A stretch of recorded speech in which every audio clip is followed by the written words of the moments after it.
जय हिंद दोस्तों, हर हर Mahadev.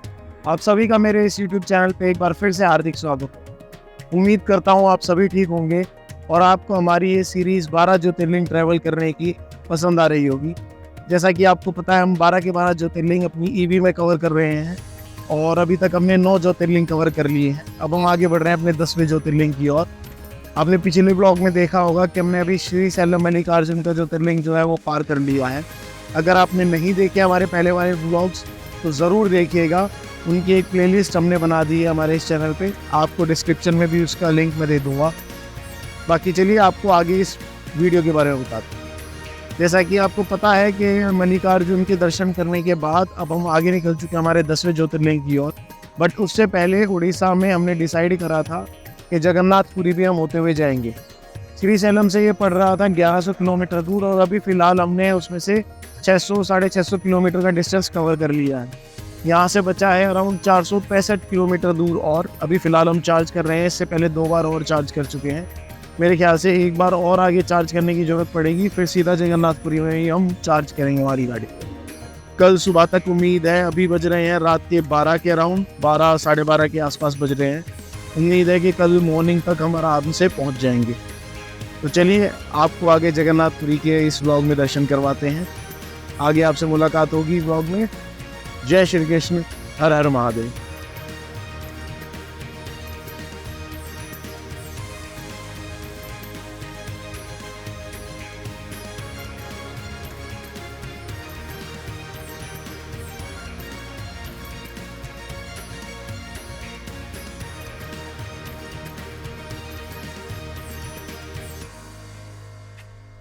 Good morning दोस्तों, हर हर महादेव। सुबह के बज गए हैं 6 और हम आ गए अपनी नेक्स्ट चार्जर की डेस्टिनेशन पे। ये लास्ट चार्जर है हमारा पुरी से पहले, जगन्नाथपुरी से पहले। ये देखिए पीछे सनराइज हो रहा है, कितना बढ़िया। आपको वैसे दिखाते हैं, ये देखिए। और ये गाड़ी चार्ज हो रही है हमारी, वो भैया वहाँ पे अपना खाने की तैयारी कर रहे हैं। बढ़िया चूल्हे पे वो कुछ अपना सब्जी सुब्जी बना रहे हैं, खाने वाने की तैयारी कर रहे हैं अपने ब्रेकफास्ट की। अभी यहाँ से चार्ज करके अराउंड मेरे ख्याल से 170 180 के आसपास रह गया जगन्नाथपुरी। जगन्नाथपुरी पहुँच जाएंगे हम, उसके बाद देन आपको फिर वहाँ पे दर्शन कराएंगे, जगन्नाथपुरी घुमाएंगे। चलिए आगे मिलते हैं ब्लॉग में। हर हर महादेव। अच्छा, आपको एक चीज़ और बताता हूँ मैं। हाँ, मैं वीडियो भी डालूँगा उस चीज़ की रास्ते की आते हुए। यहाँ पे ह्यूमिडिटी इतनी ज़्यादा है जिस रूट पे हम आ रहे थे कि गर्मी है, बहुत बुरी गर्मी है, फिर भी इसमें फॉग हो रखा था सुबह सुबह। हमारी साइड ऐसा नहीं होता क्योंकि वहाँ पे क्या है, ह्यूमिडिटी इतनी नहीं होती, सर्दियों में ही फॉग होती है। बट यहाँ पे मेरे ख्याल से समुंदर ज़्यादा पास में है, उसकी वजह से भी ह्यूमिडिटी बढ़ गई। और इस वजह से ही हमने यहाँ पे गाड़ी हमने चार्जिंग पे लगाई तो गाड़ियों पे देखो कैसे जमी हुई है। ये देखो रात के टाइम। हमारे यहाँ सिस्टम थोड़ा अलग है, हमारे यहाँ सर्दियों में ही होती है, बट ये मैंने पहली बार देखा कि रात के टाइम भी फॉग हो रखी थी। रात को गाड़ी चला रहे थे तो बिल्कुल सामने कोहरा और वो अंधेरा, बिल्कुल अंधेरे में, बिल्कुल ऐसे धीरे धीरे चलानी पड़ी फिर थोड़ी दूर तक। तो वीडियो भी बनाई उसकी, थोड़ी बहुत मैंने डालूंगा इस पे वीडियो के साथ ही। दोस्तों चार्जिंग करवा के जब अभी हम निकले, हमारे पास 2 ऑप्शंस थे रूट के। एक तो ऑप्शन ये है जो आ रहा है, ये रूट था आपका चिल्का लेक और समंदर के बीच से होता हुआ, बे ऑफ बंगाल के बीच से होता हुआ। और एक था इसके बाहर वाला, ये जो आपको येलो रोड नज़र आ रही होगी। जो बाहर वाला था वो आधा घंटा फास्टर था, बट स्टिल हमने डिसाइड करके भाई बीच वाले रूट से चलते हैं। चिल्का लेक और ओशन के बीच से जो रूट है, अच्छा रूट मिलेगा, उससे होते हुए जाएंगे, देखते हुए कैसा रास्ता है। अभी फ़िलहाल ये रास्ता है, सिंगल रोड है, आपको दिखाते हैं आगे कैसा आता है।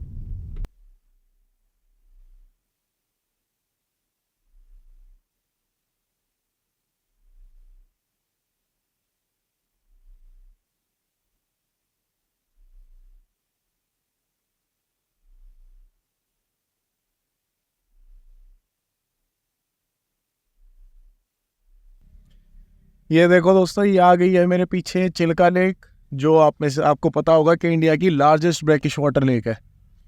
ये देखो, अभी आगे इसका और भी सुंदर मेरे ख्याल से आगे नज़र आएगी। काफ़ी अच्छा रास्ता है ये, पूरा प्रॉपर गांव का खेतों के बीच में से होते हुए। चलिए आगे आपको और दिखाते हैं नज़ारे।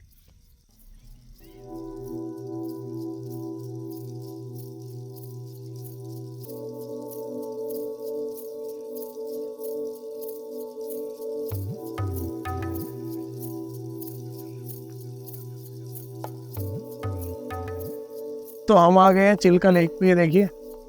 और ये देखो, आपको एक चीज़ दिखाता हूँ। ये यहाँ पे बोट में बाइक वगैरह लगा के लोग बैठ के ये चिल्का लेक को पार कर रहे हैं।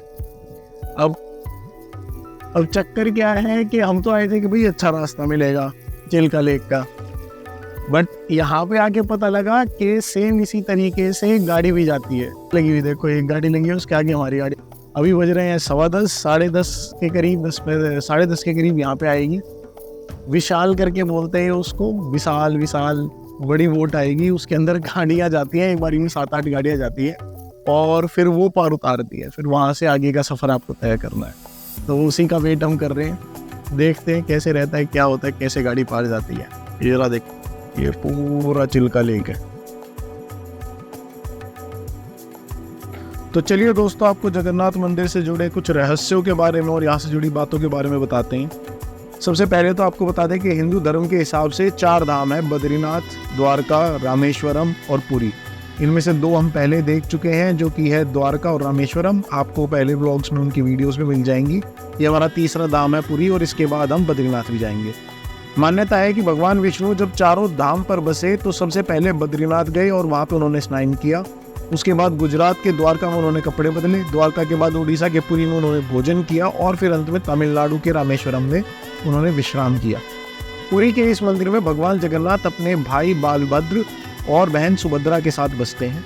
यहाँ पे इनकी लकड़ियों की मूर्तियाँ बनाई हुई है तीनों की।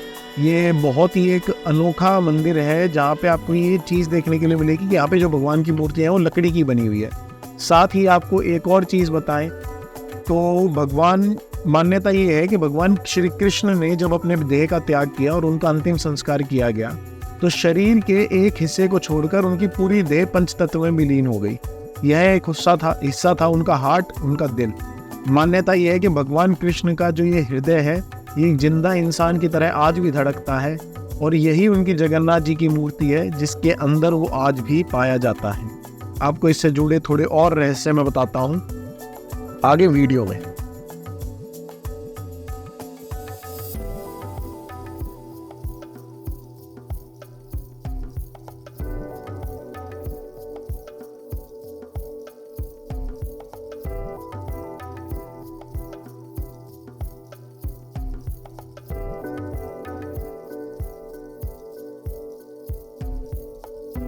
मेरे ख्याल से पहली ईवी होगी MGZ ऐसी ईवी जिसने फेरी पे चिल्का लेक क्रॉस करी हो, विच कैरी से।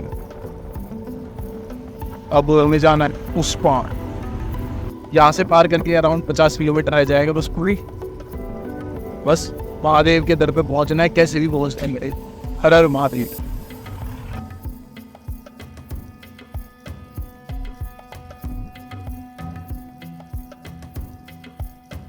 मंदिर से जुड़े कुछ और रहस्य हैं। यहाँ पे एक सिंह द्वार है। इस सिंह द्वार के अंदर जैसे ही आप एंटर करेंगे तो बाहर इसके जो है आपको समंदर की आवाज़ आएगी, उनकी लहरों की आवाज़ आएगी, पर अंदर एंटर करते ही लहरों की आवाज़ बंद हो जाती है। समुंदरों की लहरें जो है, समंदर की आवाज़ आपको आनी बंद हो जाएगी। साथ ही अंदर कदम रखते ही आसपास जलाई जाने वाली जितनी भी चिताएं हैं, जो उनकी गंध है वो आती है, वो भी एकदम से आना बंद हो जाती है। सिंह द्वार के अंदर कोई गंध नहीं आती, कोई समंदर की आवाज़ नहीं आती। सबसे पहले तो आपको मैं ये बताना चाहूँगा कि जगन्नाथ जी की जो ये मंदिर में मूर्तियाँ हैं, तीनों मूर्तियों को 12 साल में बदला जाता है। पुरानी मूर्तियों की जगह नई मूर्तियाँ लगाई जाती है। मूर्ति बदलने की इस प्रक्रिया से जुड़े भी कई सारे रोचक किस्से हैं। जिस वक्त मूर्तियों की बदली करी जाती है तो पूरे शहर की बिजली काट दी जाती है। मंदिर के आसपास पूरी तरह अंधेरा कर दिया जाता है। मंदिर के बाहर CRPF की सुरक्षा तैनात कर दी जाती है। मंदिर में किसी की भी एंट्री पर पाबंदी होती है। सिर्फ उसी पुजारी को मंदिर में अंदर जाने की इजाज़त होती है जिन्हें मूर्तियां बदलनी है। पुजारी की आंखों पर भी पट्टी लगाई जाती है। हाथों में ग्लव्स पहनाए जाते हैं। इसके बाद मूर्तियों की बदली की प्रक्रिया शुरू करी जाती है। पुरानी मूर्तियों की जगह नई मूर्ति लगा दी जाती है, लेकिन एक चीज़ जो भगवान जी का हृदय है वो कभी नहीं बदला जाता, वो पुरानी मूर्ति से निकालकर नई मूर्ति में लगा दिया जाता है। इसे ब्रह्म पदार्थ भी कहते हैं। और पुराने पुजारी जिन्होंने ये मूर्तियाँ बदली है, ये ब्रह्म पदार्थ पुरानी मूर्ति में निकाल के नई मूर्तियों में रखा है, उनकी माने तो वो कहते हैं कि ये जो पदार्थ है ये चीज़ ऐसी लगती है जैसे कोई छोटा जीव हो, जानवर हो, खरगोश टाइप, और हाथ में फुदकता है, उछलता है, जैसे दिल धड़कता है, वैसा उन्हें महसूस होता है।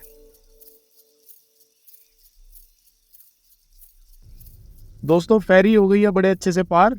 अब आ गए हम वापस जमीन पे। ये देखो हमारे नितिन भाई साहब थोड़े घबरा रहे थे।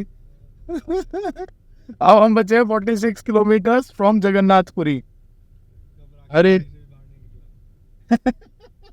सही बात है, घबरा के गाड़ी से भी बाहर नहीं निकला। शायद रास्ते मैंने में गाड़ी में ही बैठा रहा, ना कोई फोटो खिंचवाई ना कुछ, बेचारे की एक तो मैंने खींच दी गाड़ी में। अब चलिए अब आगे आपको जगन्नाथपुरी में मिलते हैं। जय श्री कृष्ण।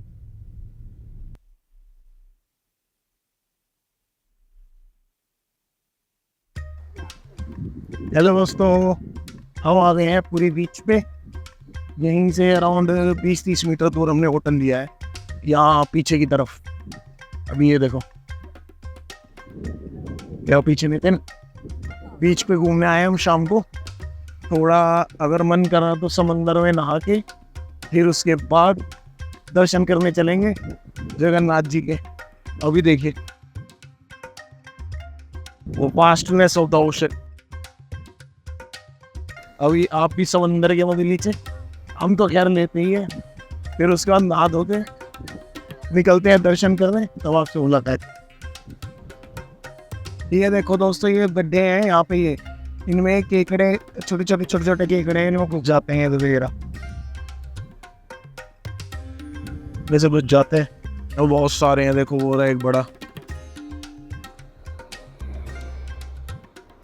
काफी सारे हैं। देखो ये जितने भी गड्ढे आपको दिख रहे हैं ना, ये रे, इन सब में से केकड़े बाहर निकल के वो जा रहा है। सब में से केकड़े बाहर निकल के वापिस अंदर छुप जाता है जैसे कोई आता है।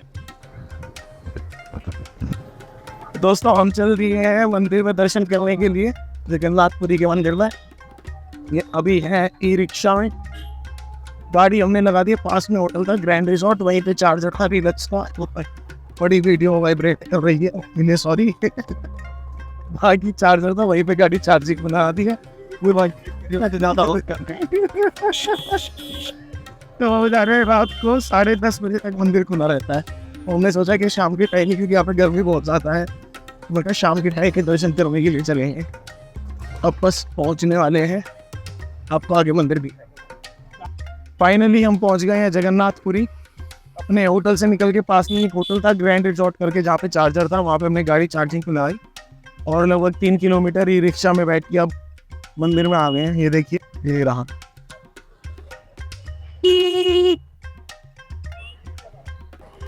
अब मंदिर में दर्शन करके अपना वापस गाड़ी इतने चार्ज हो जाएगी हमारी, फिर अपना गाड़ी उठा के होटल में जाके आराम करेंगे, दिन सुबह आगे नेक्स्ट दिन।